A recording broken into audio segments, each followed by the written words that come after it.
Assalamualaikum. 2 April 24. Erdogan Turki, AKP parti kalah di kampung-kampung Kalah pilihan raya. Tapi di bandar besar saja dia menang Dan Erdogan akan terasa sakit dengan apa yang dia buat dengan ekonomi dan isu Palestin. Ini yang rakyat Turki mahukan Kalau saya pun sedih apabila minggu ini saya dapat berita yang Turki masih menjual belerang senjata kepada Israel. Tapi saya telan dengan apa yang Erdogan buat sebagai negara Islam terkuat, tapi masih duduk di bawah telunjuk negara seperti US. Mana maruah anda sebagai negara Islam yang terkuat dan askar terbanyak di negara NATO, bukan di Europe tapi di dunia. Jadi tak salah kalau rakyat Turki menolak sekarang Erdogan.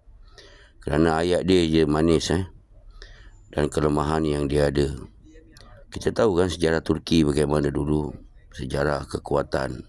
Tapi sekarang dah tak ada apa-apa lagi lah. Dan berita kita kedua hari ini, Rusia telah menghantar surat untuk Ukraine melalui Belarus sebagai wakil. Dan Rusia meminta beberapa orang yang merancang serangan teroris di Rusia. Dan beberapa orang yang diminta, salah satu adalah SBU Chief Ukraine, Vasilin Maluk. Dan Maluk ini diam saja sejak menerima tugas sebagai ketua SBU. Tapi 4-5 hari ini dia berkata dia diinterview apa Operation SBU Ukraine Special Branch buat. Dan Rusia simpan bukti apa yang dikatakan sebagai bukti yang Ukraine bertanggungjawab dengan semua teroris attack di Rusia. Ini masalah untuk Ukraine teman-teman lepas ni. Walau negara NATO pun tak dapat selamatkan apa sahaja serangan yang Rusia berikan mereka kena serap. Mereka dah tak boleh nak kata apa-apa dengan Chief SBU ni mengaku bertanggungjawab Kita pun tak faham kenapa dia mengaku semua operasi serangan terhadap Rusia. Mungkin dia nak sangat sebiji peluru hypersonic Rusia untuk dia tulis namanya. Dia lupa yang Budanov juga sebelum ini megah dengan apa yang dia lakukan. Tapi setelah Budanov terlantar di hospital dan sekarang dia sebagai ketua askar Ukraine pun dia tak banyak cakap. Kerana dia tahu apa akan terjadi kalau dia terlalu banyak cakap. Rusia dah mengeluarkan warna tangkap hidup atau mati pada Budanov dulu dan sekarang Malyuk pula mengidam. Dan negara Western tak cerita apa-apa tentang ini berita ini tidak ada sesiapa pun menceritakan. Dan kita cerita sedikit tentang 6 orang yang diupah Israel untuk memecah belahkan pejuang di Gaza. Dan Hamas telah menangkap 6 orang dan lebih lagi ada.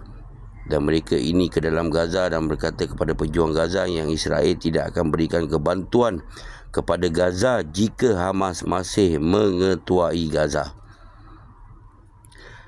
Dan pejuang-pejuang di Gaza tidak dapat menerima dan Hamas memberi jawapan dengan setiap bantuan ke Gaza mesti melalui Hamas sebagai parti politik yang dipilih rakyat Gaza pilihan raya sebelum ini.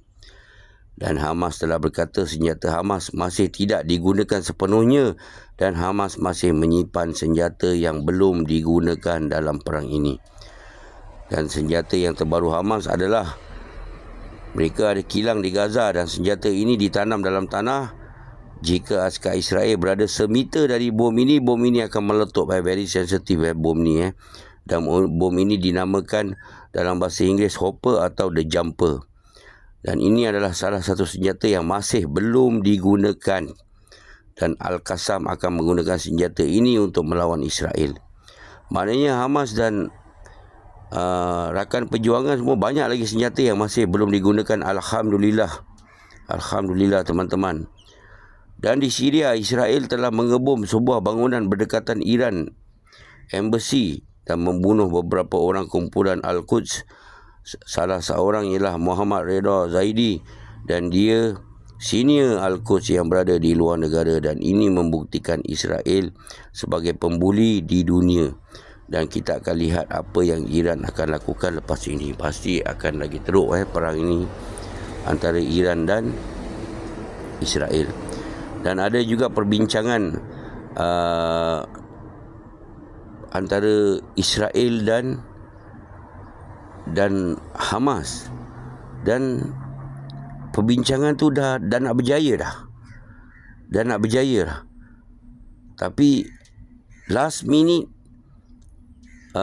Netanyahu berkata kepada menteri dia, engkau tak pandai berbual dengan Hamas, kau tak tahu Hamas. Jadi Netanyahu cancel apa yang menteri dia pergi berbincang dengan Hamas, dia cancel.